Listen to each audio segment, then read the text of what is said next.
예수께서 성전에 들어가 가르치실새 대제사장들과 백성의 장로들이 나와 이르되 네가 무슨 권위로 이런 일을 하느냐 또 누가 이 권위를 주었느냐.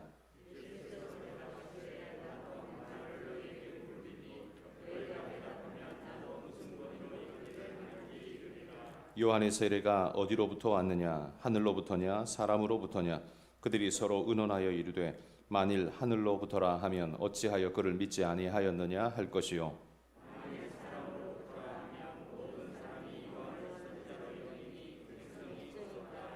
예수께 대답하여 이르되 우리가 알지 못하노라 하니 예수께서 이르시되 나도 무슨 권위로 이런 일을 하는지 너희에게 이르지 아니하리라.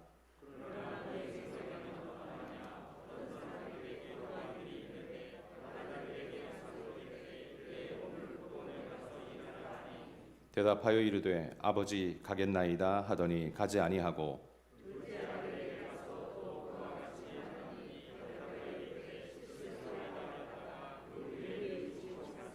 그들 중에 누가 아버지의 뜻대로 하였느냐 이르되 둘째 아들이니이다. 예수께서 그들에게 이르시되 내가 진실로 너희에게 이르노니 세리들과 창녀들이 너희보다 먼저 하나님의 나라에 들어가리라. 요한이 의의 도로 너희에게 왔다.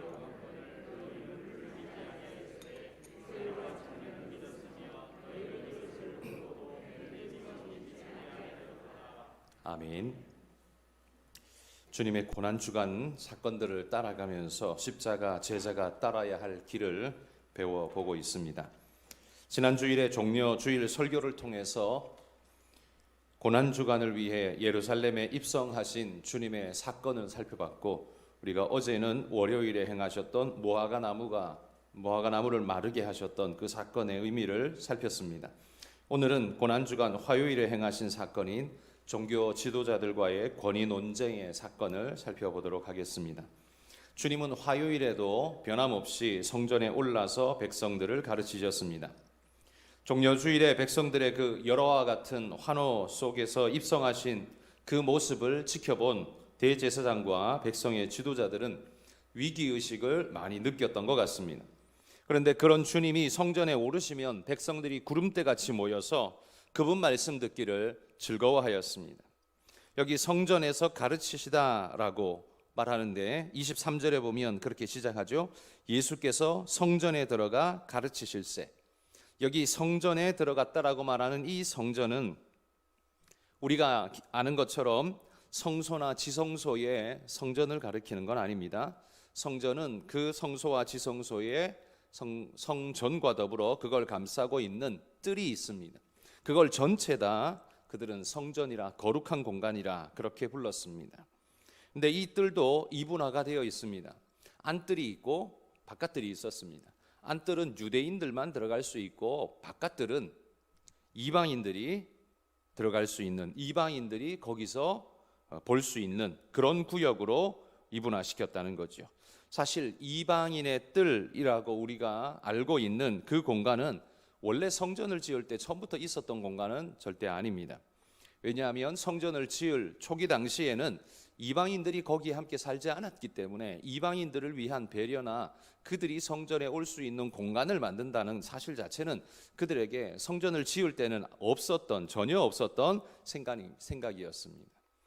그러니까 이 성전과 성전 구역을 처음 만들 때는 이방인에 대한 배려는 전혀 없었지만, 그러나 이 성전이 솔로몬의 성전 무너지고 스룹바벨이 성전을 지었는데 그것을 로마의 지배 시대의 헤로드 왕이 그것을 증축을 해서 확장시킨데 우리는 그걸 헤롯 성전이라고 부릅니다. 이 증축하여 확장시켜 나갔을 때 바로 예전 스룹바벨 성전의 터와 거기에서 확장되어진 공간까지의 그 확장되어진 부분, 그 부분들을 우리는 더 확장되어 나간 공간을 이방인의 뜰로 이렇게 부르면서 이야기를 합니다. 성전은 원래 구역이 그대로 유지가 되었습니다. 그리고 거기서 더 넓게 바운더리를 쳐가지고 이만큼 만들어서 거기에 솔로몬의 행각도 만들고 여러 가지들을 만들어서 마치 여기가 성전 구역이다라고 하나의 블럭을 만들어내죠. 그런데 그 시대는 로마의 지배를 받던 시대였기 때문에 이방인들이 많이 있을 수밖에 없죠. 우리 성전 지도 한번 그림 한번 띄워 주시고요. 저기 안에 나오는 오밀조밀하게 있는 게 원래 성전 구역입니다. 그리고 거기 옆에 주변에 넓게 그냥 마당이 넓혀져 있는데 그건 나중에 확장되어져 나간 부분이라는 거죠. 저렇게 확장되어져 나간 넓은 공간, 그 부분이 우리가 이방인의 뜰로 인정하는, 그러나 원래 성전을 지을 때는 원래 그 개념은 없었던 그런 곳이다라는 겁니다. 그러니까 이방인의 뜰이라고 우리가 부르고 있는 이 이방인의 뜰은 이방인을 위해 성전에서 예배할 수 있는 공간으로 만든 뜰이냐라고 하면 사실 그렇지 않습니다. 그런 개념으로 만들어진 건 아닙니다. 그러니까 원래 성전 공간이 있는데 헤롯이 증축해 나갈 때에 이 원래의 성전 공간을 이방인들이 침해하지 못하도록 거기 경계막을 치고 경계선을 만들어서 이 이상은 절대 들어올 수 없습니다. 이 개념이죠. 그러니까 이방인은 어디까지 올 수 있습니까? 그 경계선 앞까지만 갈 수 있겠죠. 그러니까 경계선 앞까지 갈 수 있는 그걸 유대인의 입장에서 보면 이 이상은 못 들어와 이렇게 됐지만 이방인의 입장에서 보면 거기까지는 갈 수 있어가 되는 거죠. 무슨 말인지 이해되십니까? 경계선이 있으면 그 경계선 안쪽은 유대인의 공간이니 너희들은 이 안으로 못 들어와가 되지만 유대인의 입장에서 보면 요까지는 들어갈 수 있는 공간이다 라고 허용되는, 그러니까 말이 아다르고 다른 입장이 되는 거죠. 그러니까 우리는 유대인을 위해서 만들어 준 공간이라고 생각하기가 쉽지만 사실은 그게 아니라 유대인의 입장에서 보면 너희들은 이 이상 절대 못 들어와 라고 말하는, 그래서 그 경계선 담벼락에는 경고문이 붙어 있는데 이 경고문은 살벌하게 쓰여 있었습니다. 한번 띄워주시고요. 이 경고문에는 이런 글귀가 쓰여 있습니다. 저기 돌판입니다. 눈에 보이십니까? 위에 그림이 유대인 담벼락에, 성전 담벼락에 붙어 있는 돌판인데 경고문구가 쓰여 있습니다. 잘 안 보이시죠? 근데 경고문구는 그겁니다. 이방인은 안쪽 뜰과 성소 주변의 난간 주변으로 들어올 수 없다. 들어오다가 잡히는 모든 사람들은 죽을 것이다.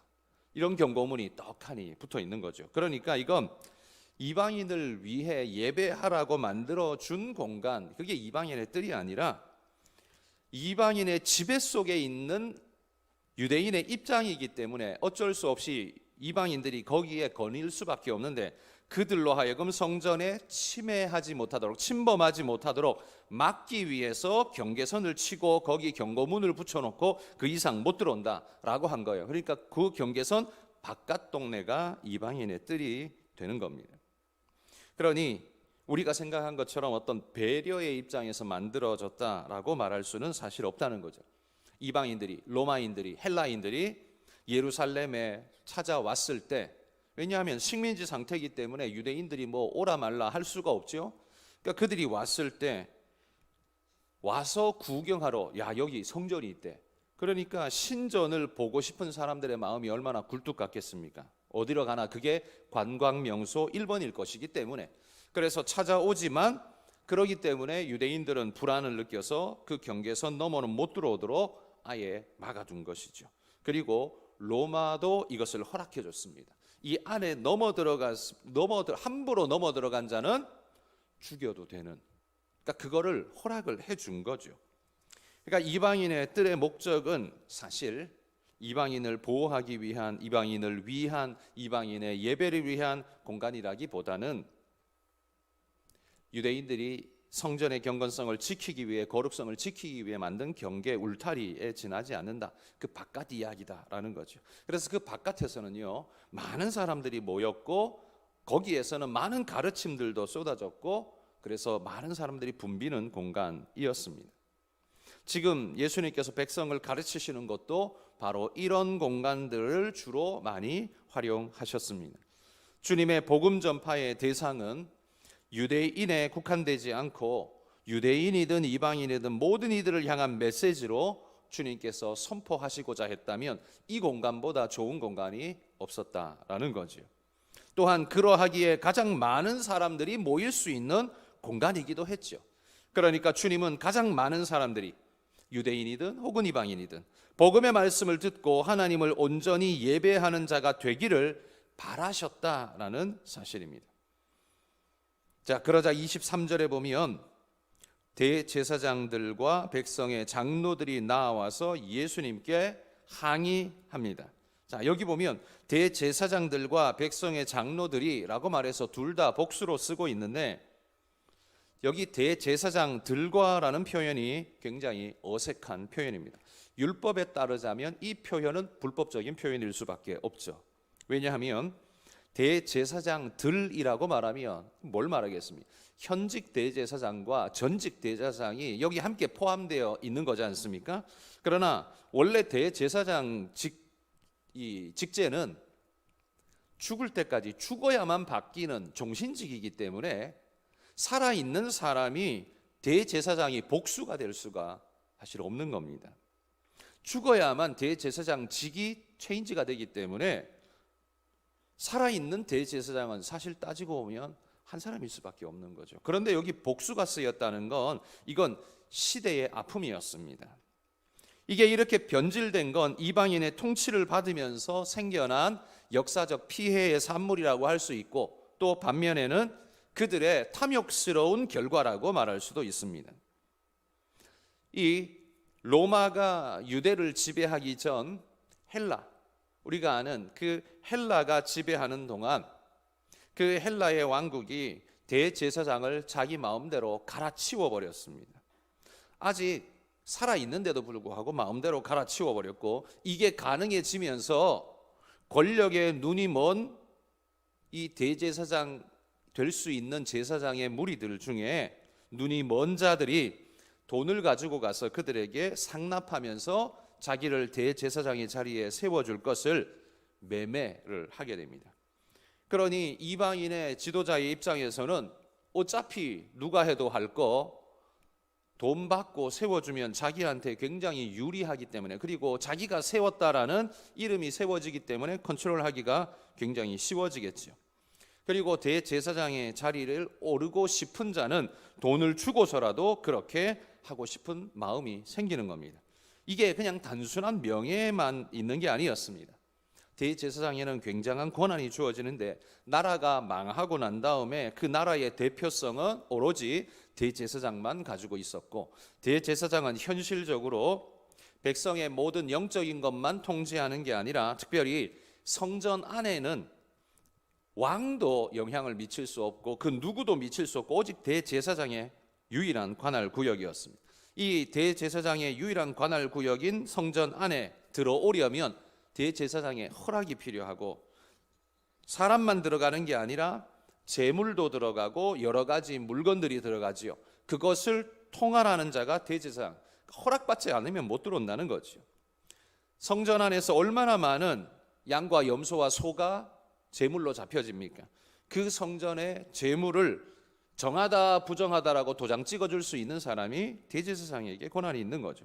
그러니 이게 상권하고도 연결되어져서 상인들이 장사할 때에 성전에서 할 수 있도록 허락해 주는 권한도 그에게 있고, 성전 안에 필요한 물건이 들여올 때 그 물건을 선택하고 그 상인을 선택하는 권한도 대제사장에게 있기에 이 뒤에서 주어지는 이권들이 굉장히 많이 작동되어지게 되는 겁니다. 그러니 돈을 많이 주고서라도 대제사장이 되고 싶은 겁니다. 명예만 얻는 게 아니라 현실적인 물질적 이익도 얻을 수 있기 때문이죠. 여러분, 돈 주고 대제사장직을 산 사람이 그 자기가 낸 돈 이상으로 뽑아 먹으려고 하지 않겠습니까? 그래서 이게 성전 매매가 일어나면, 성직 매매가 일어나면 고스란히 부패로 이어질 수밖에 없는 일이 되는 거죠. 그러니 이게 스스로 망하는 길을 가고 있는 겁니다. 대제사장의 홈그라운드에서는 대제사장의 허락 없이는 되어지는 일이 없기에 오늘 성전 안에서 예수님이 많은 무리들을 모아놓고 가르치고 있는 이 모습이, 그런데 알고 보니까 그 예수님이 알고 보니 갈릴리 촌동네 사람이라고, 갈릴리 나사렛에서 어떻게 선한 것이 날 수 있느냐라고 모든 유대인들이 생각하고 있는 그 나사렛에서 온 사람이라고 하는 순간 대제사장의 마음과 눈에는 적대적으로 보일 수밖에 없는 겁니다. 그래서 많은 사람들이 모여 그를 추종하고 있는 그 한가운데 와서 대제사장들과 장로들이 이렇게 질문하는 겁니다. 네가 무슨 권위로 이런 일을 하느냐? 또 누가 이런 권위를 주었느냐? 사실 이 질문은 두 개인데 하나의 이야기죠. 권위의 근거가 뭐냐라는 이야기입니다. 그 권위가 너한테 있느냐? 아니면 너를 보낸 자에게 있느냐? 대답해라 라고 말하는 겁니다. 네가 권위를 가지고 있느냐? 아니면 너를 보낸 자가 권위를 가지고 있느냐? 여러분, 사실 주님이야말로 이 성전의 주인 아닙니까? 성전만이 아니라 온 땅의 주인이시죠. 하나님이신 주님께서 당신의 이 홈그라운드에서 백성을 가르치시겠다는데 대제사장 그야말로 성전의 주인이 아니라 청지기 아닙니까? 그런데 그 청지기 주제에 주인이 자기 백성을 가르치시겠다는데 거기에 지금 야단하면서 나서고 있는 이 모습은 말 그대로 어찌 보면 꼴불견이라고 말할 수 있을 겁니다. 여러분, 이 대제사장과 장로들의 모습이 정말 어이없다라는데 아마 여러분들도 다 동의하실 겁니다. 그런데 여러분, 우리도 이런 대제사장 같은 엉뚱한 짓들을 얼마나 많이 하고 다니는가를 한번 돌아보십시다. 우리는 주님 앞에 주님은 내 생명의 주인이며 내 삶의 주인이며 내 모든 것의 주인이십니다 라는 의미로 우리는 주님이라고 고백합니다. 내게 구원을 선물해 준 사람 정도로 생각하는 그 정도가 아니었죠. 우리는 그분을 하나님, 모든 것의 주인, 주님이라고 말해놓고도 그러면서도 우리는 내 삶에서 내가 허락하지 않으면 하나님도 안 돼 라는 그런 마음을 우리는 은근히 가지고 내 삶을 내가 주장하고자 하는 모습들이 얼마나 많습니까? 하나님이 하시겠다는데 혹은 하나님이 하라고 명령하시는데도 불구하고 청지기인 우리가 노라고 말해버리는 경우가 우리 삶에 얼마나 많냐는 거죠. 한번 돌아보십시오. 여러분, 그 모습이 오늘 대제사장이 예수님께 이 질책하고 있는 이 모습과 다르다 말할 수 있을까요? 눈에 보이는 성전에서 그것을 관장하는 대제사장이 예수님께 항변하고 있는 이 모습이 나는 오직 주님의 것입니다, 주님이 나의 주님이십니다라고 그렇게 고백을 많이 해놓고 정작 결정적인 순간에 이르르면 이것도 내 거고 저것도 내 건데 네가 왜? 라는 식으로 하나님께 저항하고 있는 우리의 모습을 우리는 얼마나 많이 보여줬냐라는 말이에요. 결국 따지고 보면 우리는 괜찮은 척 예배하고 앉아 있지만 사실은 여기 성경에 나오는 대제사장 그리고 장로들처럼 우리도 똑같이 어이없는 짓들을 저지르고 있는 그런 소경 청지기, 말도 안 되는 불량한 청지기 아닌가를 돌아봐야 한다는 겁니다. 그리스도인이라는 이름이 여러분 이게 얼마나 무거운 이름입니까? 그리스도인이라는 말은 말 그대로 풀면 그리스도의 사람이라는 것이고 그리스도의 사람이라는 건 그리스도께 예속된 사람이라는 말입니다. 그리스도를 선택한 사람으로 사회적으로는 우리가 이야기하지만 아닙니다. 그리스도께 예속된 사람입니다. 이 둘의 의미 차이는 굉장히 크죠. 그리스도를 선택한 사람이라면 선택의 주권이 자기에게 있지만 그리스도께 예속된 사람이라면 그 속박의 권한이 주님께 있는 겁니다. 여러분의 그리스도인이라는 개념은 무엇입니까? 내가 나를 주장하는데 거기에 구원이라는 필요를 하나도 얻기 위해서 하나님을 선택하셨습니까? 아니면 하나님께 예속된 자로 주님 앞에 신발을 벗고 그분 앞에 조아리며 당신이 나의 주인님이십니다 라고 고백하는 그런 믿음의 모습으로 여러분 우리가 서 있습니까? 오늘 여기 권위를 묻고 있는 대제사장의 이 뻔뻔스럽고 어이없는 일들을 우리는 우리 삶에서 얼마나 많이 자주 저지르고 있는가를 돌아보면서 오늘 이 시간이 회개하는 그런 시간이 되시기를 소망합니다. 이렇게 예수님께 질문하자 주님이 24절에 대답하십니다. 대답이 질문으로 대답을 하십니다. 자, 그러면 나도 하나 묻겠다. 그걸 네가 대답해 주면 나도 네 질문에 대답을 해주겠다. 요한의 세례가 하늘로서냐 아니면 사람으로서냐 묻습니다. 여기 하늘로서냐라고 표현하고 있는, 여러분 이 하늘이라는 표현이 어떤 의미이겠습니까? 여기 하늘의 의미는요, 유대인들이 하나님이라는 단어 쓰는 것을 굉장히 두려워하기 때문에 늘 다른 용어로 대치해서 부릅니다. 그게 바로 하늘이라는 표현이죠. 그러니까 성경에 하늘이라고 말할 때 그게 스카이나 그걸 넘어서 헤븐을 말하는 때도 있지만요, 이 하늘이 하나님을 말할 때도 많이 있다는 거 여러분 기억하셔야 합니다. 왜냐하면 왜 그런 표현 하잖아요. 뭐라고 쓰고 뭐라고 읽는다, 이런 표현을 우리가 사회에서도 쓰잖아요. 그죠? 뭐라고 써놓고 뭐라고 읽는다, 이런 표현을 우리가 쓰는 것처럼 여기 하늘이라고, 하나님이라고 쓰고 하늘이라고 밖으로는 내뱉는 말, 의미는 하나님인데 표현은 그냥 하늘이라고 이렇게 에둘러 표현하는 대체 용어, 이게 하늘이란 말이에요. 그러니까 여기 말하는 건 요한의 세례가 하나님으로부터 온 것이냐 아니면 사람으로부터 온 것이냐라고 묻고 있어요. 예수님이 왜 갑자기 뜬금없이 요한을 지금 소환하고 있는 것일까요? 대제사장을 궁지에 몰아넣기 위해서 지금 이 이야기를 꺼내고 계신 것일까? 물론 결과적으로 보면 그렇게 되었습니다만, 요한이 말한 그것이 하나님에 의한 것이고 그의 사역이 하나님에 의한 것이 된다면, 요한이 뭐라고 말했습니까? 예수님을 향해 보라, 세상 죄를 지고 가는 하나님의 어린 양이로다 라고 말한 그것도 하나님의 것으로 받아야 말지 않습니까? 그런데 지금 그 요한이 세상 죄를 지고 가는 하나님의 어린 양이라고 말한 그분이 지금 이 말씀을 전하고 있는데, 그에게 와서 말하기를 너의 권한은 어디서 온 거냐라고 묻고 있는 것이 얼마나 우스꽝스러운 표현입니까? 그러니까 예수님이 이렇게 되묻는 거예요. 너는 요한의 모든 일들, 요한의 세례가 하늘로부터 온 것이라고 생각하냐, 사람에게서부터 온 거라고 생각하냐 라고 묻는 거예요. 만약에 하늘로부터 온 거라고 네가 말한다면 네가 나한테 그렇게 질문할 수 없지. 왜? 나는 하나님의 어린 양, 주님의 메시아이기 때문에 그렇다는 거예요. 그런데 대제사장은 여기에 보일 반응이 고민스럽고 두려웠습니다. 25절에 보면 그들이 서로 의논하여 이렇게 말합니다. 누구랑 누가 의논했을까요? 대제사장과 장로들이 서로 의논했다는 거죠. 왜 의논합니까? 이 질문이 의논이 필요한 겁니까? 이 질문은 의논이 필요한 게 아닙니다.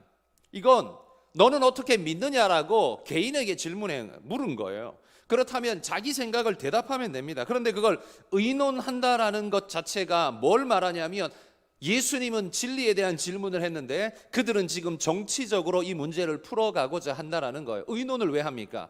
야, 이걸 이렇게 말하면 어떻게 되고 저렇게 말하면 어떻게 되는 거야? 라고 지금 계산하고 있다는 거죠. 그러니까 이게 주님은 진리에 대한 질문을 했지만 그들은 정치적인 답을 지금 찾고 있는 존재들이라는 거예요.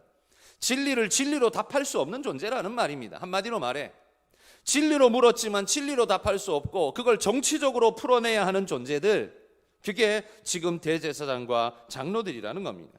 예수님이 질문하시자 대제사장의 머리는 급속하게 정치적으로 흘렀습니다. 진리에 관심을 가지고 있는 자라면 진리 그대로 대답을 하면 됩니다. 그런데 그럴 수가 없었다는 거죠. 여러분, 다른 누가 아니라 이게 대제사장이라면, 왕이라면 뭐 이렇게 정치적으로 대답을 한다라는 게 어느 정도 이해가 됩니다. 그런데 대제사장이라면 정치적으로 대답을 하면 안 되고 하나님의 뜻을 말하는 자여야 하지 않습니까? 그게 하나님이 보낸 일이라고 믿는다면 그건 하나님의 일입니다 라고 말해야 맞죠. 그런데 그들이 하나님의 말씀을 진리대로, 하나님 말씀대로 대답하는 게 아니라 지금 정치적인 대답을 하고 있다면 그들은 종교적인 존재가 아니라, 종교인이 아니라 정치꾼이라는 걸 스스로가 지금 반증하고 있는 것일 뿐이라는 겁니다. 그들은 자기 스스로가 진정한 신앙인이 아니었다는 사실을 증명하고 있는 거지요. 주님께서 이 사실을 지금 드러내고 있는 겁니다. 백성들이 세례 요한을 선지자로 여겼거든요. 하나님이 보내신 선지자라고 확신하고 있거든요. 그런데 여기에서 대제사장이 그걸 예스라고 말하지 않고 노라고 말하면 백성들에게 돌을 맞을 것이고, 예스라고 말하면 너는 그러면 뭐 했냐? 그들이 죽을 때 너는 뭐 했냐? 라는 질문과 함께 그가 말한 어린 양 나다. 그러면 내가 하나님께서 보낸 존재라는 사실을 너희는 믿지 못하느냐? 라고 말해버리면 완전히 뒤통수 맞는 꼴이 되기 때문에 그들은 이렇게 말할 수가 없었다라고 지금 이야기하는 겁니다. 그러니 여러분, 이 질문 하나가 지금 이 성전 안에 주인 임내하고 있는 이 존재들이 얼마나 부당한 존재들인가, 성전을 탈취한 존재들인가에 대해서 주님이 간접적으로 지금 드러내고 있는 모양과 같습니다. 이 대제사장과 그 백성의 장로들이 지키려고 한 건 하나님의 영광이 아니었습니다. 자신들의 권력일 뿐이었습니다. 그래서 문제가 생겨날 수밖에 없는 겁니다. 여러분, 우리 대한민국도 요 근래에 정말 전국이 굉장히 많이 소용돌이치고 어려움을 겪죠. 과거 촛불 집회가, 몇 년 전에 촛불 집회가 일어났습니다. 정권이 바뀌었습니다. 그건 거짓과 불의가 우리를 지배할 수 없다라는 백성들의 뜨거운 그런 열망이었을 겁니다. 그런데 그렇게 정권에 들어선 지금은 또 어떻습니까? 여러 가지 사태들을 겪으며 지금은 윤석열 신드롬이 일어납니다. 그게 왜 일어났습니까? 그건 결국 과거의 촛불 집회가 일어났던 그때와 똑같은 상황을 이들에게서도 똑같이 본다는 거지요. 그 배신감과 그 거짓에 대한 저항과 같은 것입니다. 결국 국민을 위한 것이 아니라 결국 그 모든 것이 자기 권력을 위한 어떤 조치, 정치적인 조치에 지나지 않았다라고 생각되는 순간 국민들은 참을 수가 없는 거지요. 적어도 어느 정도 정치적인 거는 국민들도 용인합니다. 그게 필요하다는 것, 그게 어쩔 수 없이 그렇게 된다는 것 이해하거든요. 그렇지만 옳고 바른 공정과 정의가 사라지게 되면 사회는 몰락할 수밖에 없기 때문에 이것에 대해서 국민들이 들고 일어날 수밖에 없는 일인 겁니다. 결국 뭡니까? 정권을 잡을 때는 그게 필요했는데 잡고 나니까 유지하게 될 때에는 내로남불이 될 수밖에 없다는 거지요. 지금 이 모습이 과거의 대제사장들이 보여줬던 오늘 예수님의 시대에 나타났던 그 모습하고 똑같은 겁니다. 다를 바가 없었던 것입니다. 예수님이 그들에게 지적하고 질문하는 것입니다.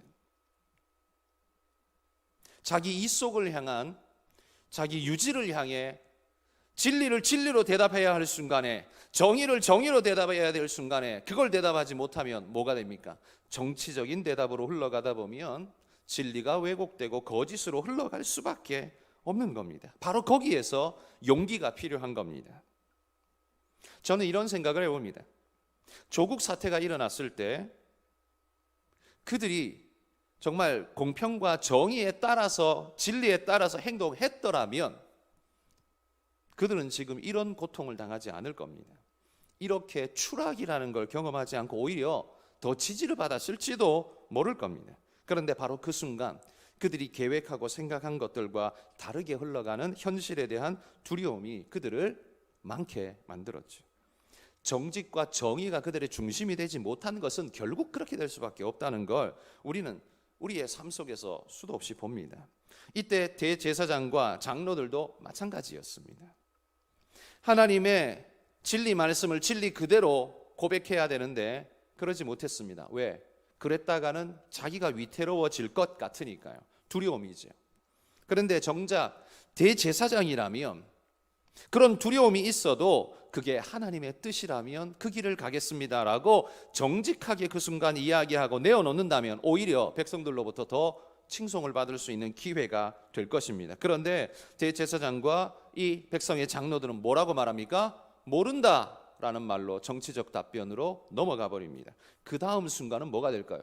그 다음부터는 죽이고자 하는 계략을 계속해서 더해갈 수밖에 없는 겁니다. 왜? 자기가 정치적으로 불리한 상태의 코너에 몰려버렸거든요. 그러니까 저걸 제거하지 않고는 내가 계속 불리해지겠다라는 생각을 할 수밖에 없고 그러기에 십자가를 동원할 수밖에 없었습니다. 이게 결국 모든 인생의 정치사가 그렇게 흘러가지 않습니까? 여러분, 여기에서 우리도 한번 돌아봐야 합니다. 그리스도인이라고 말한 우리도 마찬가지일 수 있다는 거죠. 정말 용기를 바라며 하나님 라고 말할 수 있는 용기가 우리에게 없다면 우리도 뭐가 되느냐? 우리도 결국 정치적인 존재가 될 수밖에 없다는 거죠. 신앙을 팔아먹고 결국 엉뚱한 곳에 우리 자리를 둥지를 트는 일들을 할 수밖에 없다는 거죠. 주님은 그래서 결국 하나님의 뜻이 무엇인가를 늘 쫓고 찾았습니다. 백성들이 당신을 왕으로 세우려고 난리를 칠 때도 어제 뭐라고 말했습니까? 당신을 그들에게 맡기지 않았다라고 그렇게 말씀했습니다. 주님은 백성들이 떠받든다고 해서 백성들이 진리가 되느냐? 아닙니다.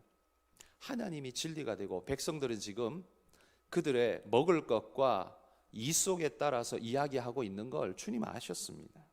그래서 그걸 노라고 말했습니다. 그리고 지금 죽음 앞에 이르른 지금 이 십자가의 길로 가는 순간에도 그 권력자들이 요청하고 협박하는 중에도 예수님은 노라고 말했습니다. 결국 보십시오. 백성들이 요구하는 것, 그게 하나님의 뜻에 부합하지 않으면 백성들에게도 노라고 말하셨고, 그 대제사장과 장로들이 그에게 협박을 겸해서 뭔가를 말해도 그게 하나님의 뜻이 아닐 때에는 주님은 늘 노라고 말했습니다. 결국 진리를 걸어가려면 노를 말할 수 있어야만 진리의 길을 걸어갈 수 있다는 사실을 우리에게 보여주죠. 여러분, 우리는 진리의 길을 잘 걸어가고 있습니까? 고난주간 새벽 예배에 참석하면 진리를 잘 따라 걸어간 것입니까? 새벽 예배 참석하고 출근해서 백성들에게 예스, 권력자에게 예스라고 말하고 있다면 그게 고난주간을 잘 살아간 일이 될 수 있을까요? 그럴 수 없겠죠. 우리가 고난주간에 이 특별 새벽 기도회를 드리며 우리가 여기 모여 함께 예배하는 이유는 하나님, 우리가 너무도 수많은 순간 이 말에 휩쓸리고 저 말에 휩쓸려서 우리가 하나님 길을 잃고 방황하는 존재, 죄의 길을 물 먹듯 마시는 존재가 되었습니다. 하나님, 그러나 오늘 이 고난주간 이 새벽의 시간만큼은, 주님의 십자가의 이 순간만큼은 내가 다시 한번 결단하고 주님께로 돌이키기를 소망합니다. 여러분, 그게 우리 오늘 특별 새벽기도 고난주간의 의미가 아닐까 싶습니다. 여러분, 우리도 늘상 이 위기 상황에 늘 놓여 있습니다. 늘 있습니다. 그 속에서 나는 정말 제대로 하나님의 뜻을 잘 찾아가고 있는지를 돌아보며 주의 말씀 앞에 우리 자신을 세워가는 분들이 되시기를 소망합니다. 그러면서 주님께서는 한 비유로 이야기하십니다. 또 다른 질문을 하는 거죠. 한 아버지에게 두 아들이 있는데 아버지가 밭에 가서 일하라 라고 명령하자 큰아들이 이렇게 말합니다. 예, 가겠습니다. 그래 놓고 안 가고, 둘째 아들은 싫습니다 라고 해놓고 뉘우치고 갔다는 거죠. 그러면서 질문합니다. 누가 아버지의 뜻대로 하였느냐? 그러자 대제사장과 백성의 지도자들이 이렇게 말합니다. 둘째니이다. 백성들도 이렇게 말했겠죠. 둘째니이다. 누가 아버지의 뜻을 따랐는지 알고 있습니다. 잘 압니다. 그런데 그렇게 말해놓고 정작 자신들은 이 성전에서 아버지 하나님께서 원하시는 일이 무엇인지에 대해서는 전혀 생각하지 않고 있다는 거예요. 대제사장과 그 백성의 장로들은 뭐가 되는 겁니까? 큰아들이라는 말이죠. 앞에서는 예, 가겠습니다 라고 해놓고 그 길을 지금 따라가지 않는 거예요. 그 주님을 십자가에 못 박고 있는 겁니다. 그런데 그 세리와 창기들은 어떠했습니까? 주님을 믿었다라고 말합니다. 자기 자신을 죄를 회개하고 돌이켜 주님 앞에 나와 믿었다라고 말하죠. 32절 중간에 보시면 세리와 창녀는 믿었으며, 여러분 이 말씀을 오해해서 모든 세리와 모든 창기는 다 하나님의 뜻대로 살았다, 이렇게 착각하시면 오산입니다. 이건 아주 잘못 생각하신 거예요. 모든 세리와 창기는 다 하나님 뜻대로 산 게 아니라요, 다 하나님의 말씀에서 위배되어 멀리 가버렸는데 예수님 앞에 그 말씀을 믿고 따랐던 세리와 창기들이 있었습니다. 그들을 보며 주님은 말씀하십니다. 그 세리와 창기들은 주님을 믿었지만 너희는 뭐냐? 너희는 믿지 않았다라는 사실을 강조하는 겁니다. 정작 믿어야 할 너희는 믿지 않았다는 거죠. 어제 말씀한 무성한 무화과 나무, 잎이 그냥 많이 꽉 빽빽하게 차 있는, 이 정도 빽빽하게 차 있으면 그 안에 열매가 반드시 있어야 되는데 그런데 열매가 없다는 거예요. 그게 바로 이 대제사장과 백성의 지도자들, 장로들의 모습이다라고 어제 지적했죠. 그걸 증명하고 있는 게 오늘 말씀인 겁니다. 대제사장은 오직 하나님의 영광을 위해 존재하는 자임에도 불구하고 자기 이속을 위한 존재로 전락해버린 이 현실을 주님께서 지금 지적하면서 고발하고 계신 겁니다.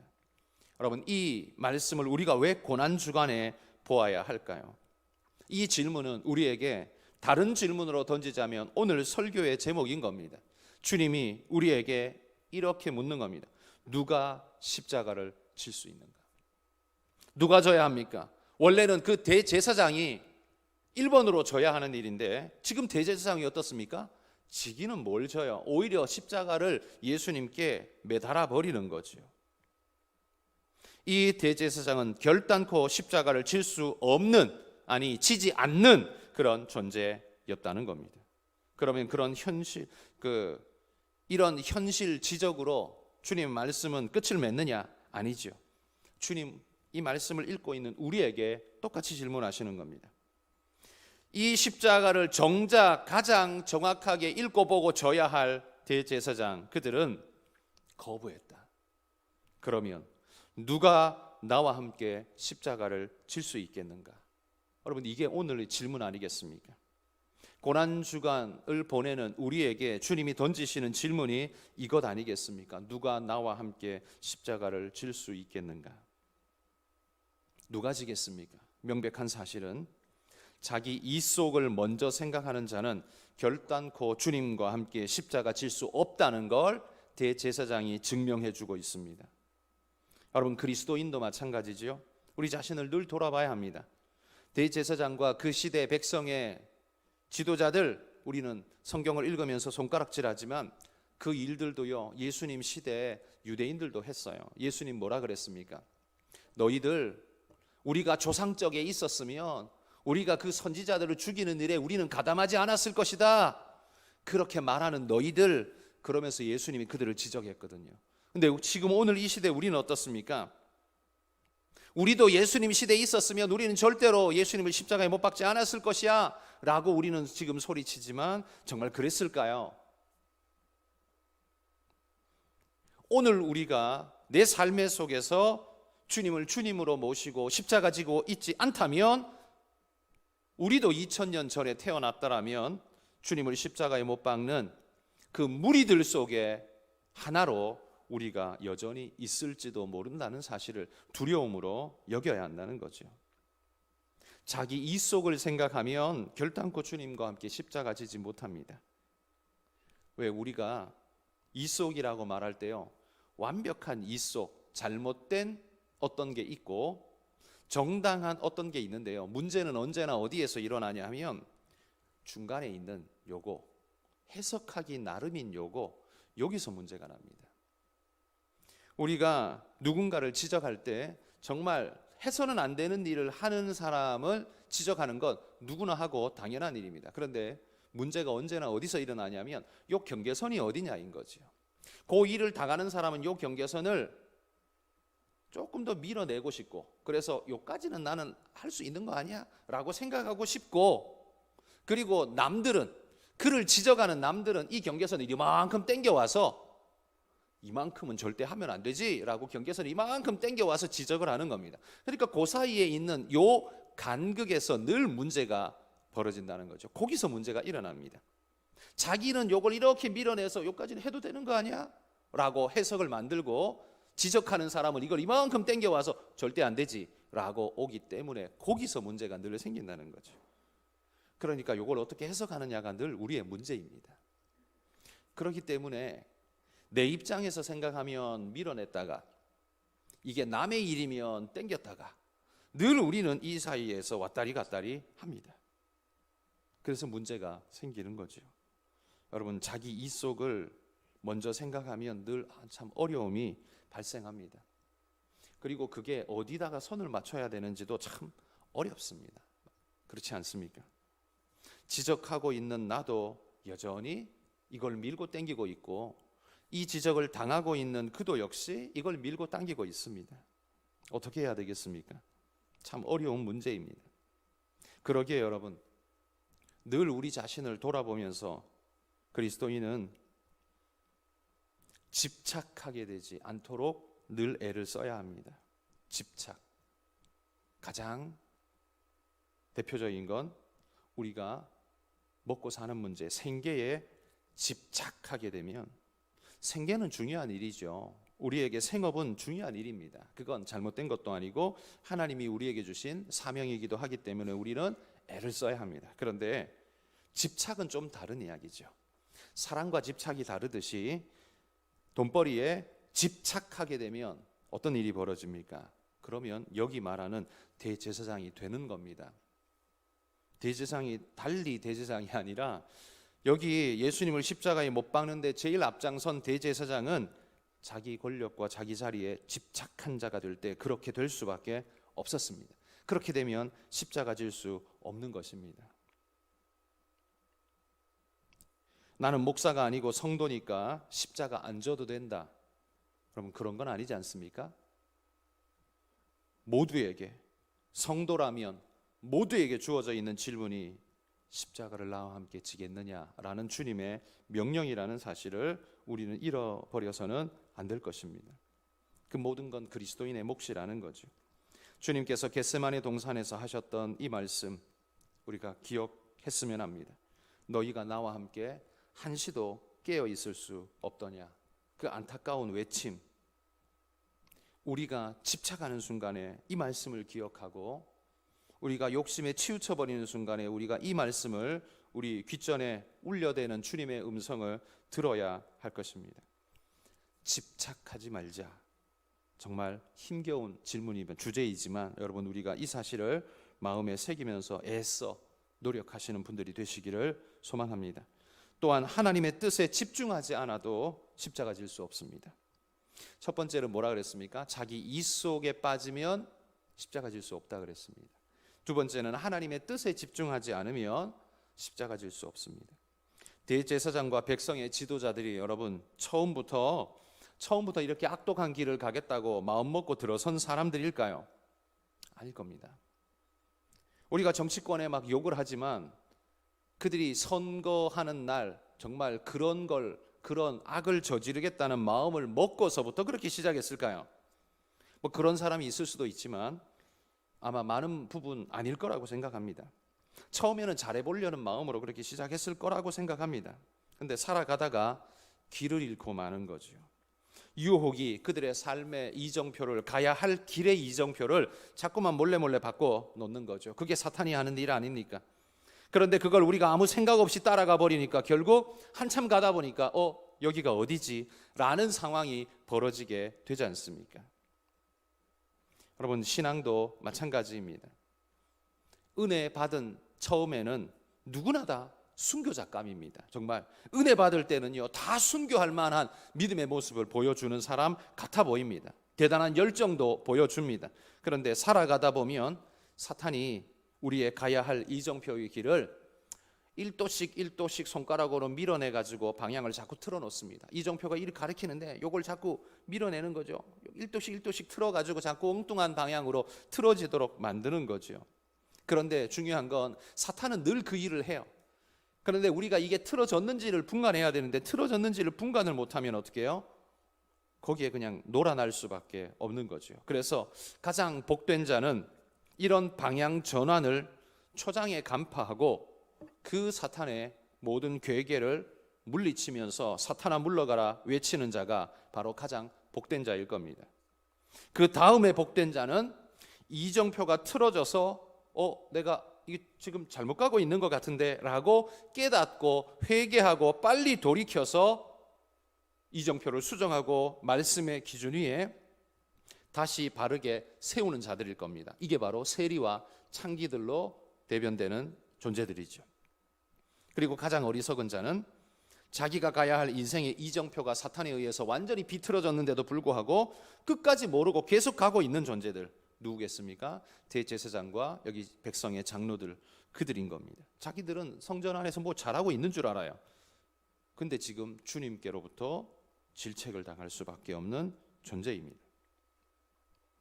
여러분, 누가 십자가의 길을 갈 수 있습니까? 그건 하나님의 뜻에 집중하는 자만이 그 길을 온전하게 갈 수 있을 겁니다. 사탄은 우리로 하여금 그 길을 못 가도록 하려고 자꾸만 그 이정표를 1도씩 바꿔놓는 일들을 하고 있습니다. 대제사장은 율법에 명시된 자신의 권위에 집중하고 있습니다. 그러나 그 권위를 묻기 이전에 나를 이곳에 세우신 하나님의 권위 명령을 잊어서는 안 됩니다. 세워졌다는 사실에 집중하지 말고 왜 세우셨는지에 대해 집중해야 우리는 바른 길을 갈 수 있습니다. 누가 십자가를 질 수 있을까요? 아버지의 뜻을 찾으며 자기를 내어놓는 자가 십자가의 길을 갈 수 있습니다. 그래서 이게 바로 자기 부인이지 않습니까? 자기 부인하고 자기가 져야 할 십자가, 그건 바로 자기 부인인데 그 자기 부인을 하지 않으면 주님 십자가를 따라갈 수 없는 일이라는 말입니다. 오늘 고난주간을 맞아서 오늘 이 새벽을 깨우며 함께 나온 우리 모든 성도 여러분, 우리도 이 대제사장과 백성의 장로들처럼 엉뚱한 길로 자꾸만 우리를 인도하는 사탄의 유혹을 늘 우리도 받습니다. 그러기에 우리 스스로는 깨어 일어나 특별히 이 특별 새벽 기도라는 이 시간을 맞아서 주님의 뜻을 다시 한번 되짚어보고 자기 자신을 다시 한번 정비하면서 회복하는 이 시간이 되었으면 합니다. 여러분이 그런 마음으로 이 자리에 참여하신 줄 믿습니다. 여러분, 지적하고자 하면 여기 서서 설교하는 저나 설교를 듣고 있는 여러분이나 그 지적질에 피해갈 사람이 누가 있겠습니까? 그 수많은 사람들의 손가락질을 피해갈 수 있는 사람이 누가 있겠습니까? 그러기에 우리는 스스로 돌아보며 스스로 고쳐내고 회복하려고 무던히도 많이 애를 써야 할 것입니다. 바로 이 성결을 향한 하나님 앞에 올바르게 서고자 하는 열망과 노력, 이것을 멈추지 않게 하는 것이 그리스도인의 사명이라 믿습니다. 여러분, 그런 믿음의 모습으로 늘 방향을 정비하고 하나님 앞에 바른 길 가는, 애써 노력하시는, 바로 고난주간에 진짜 동참하는 그런 분들이 되시기를 주의 이름으로 축복합니다. 같이 한번 우리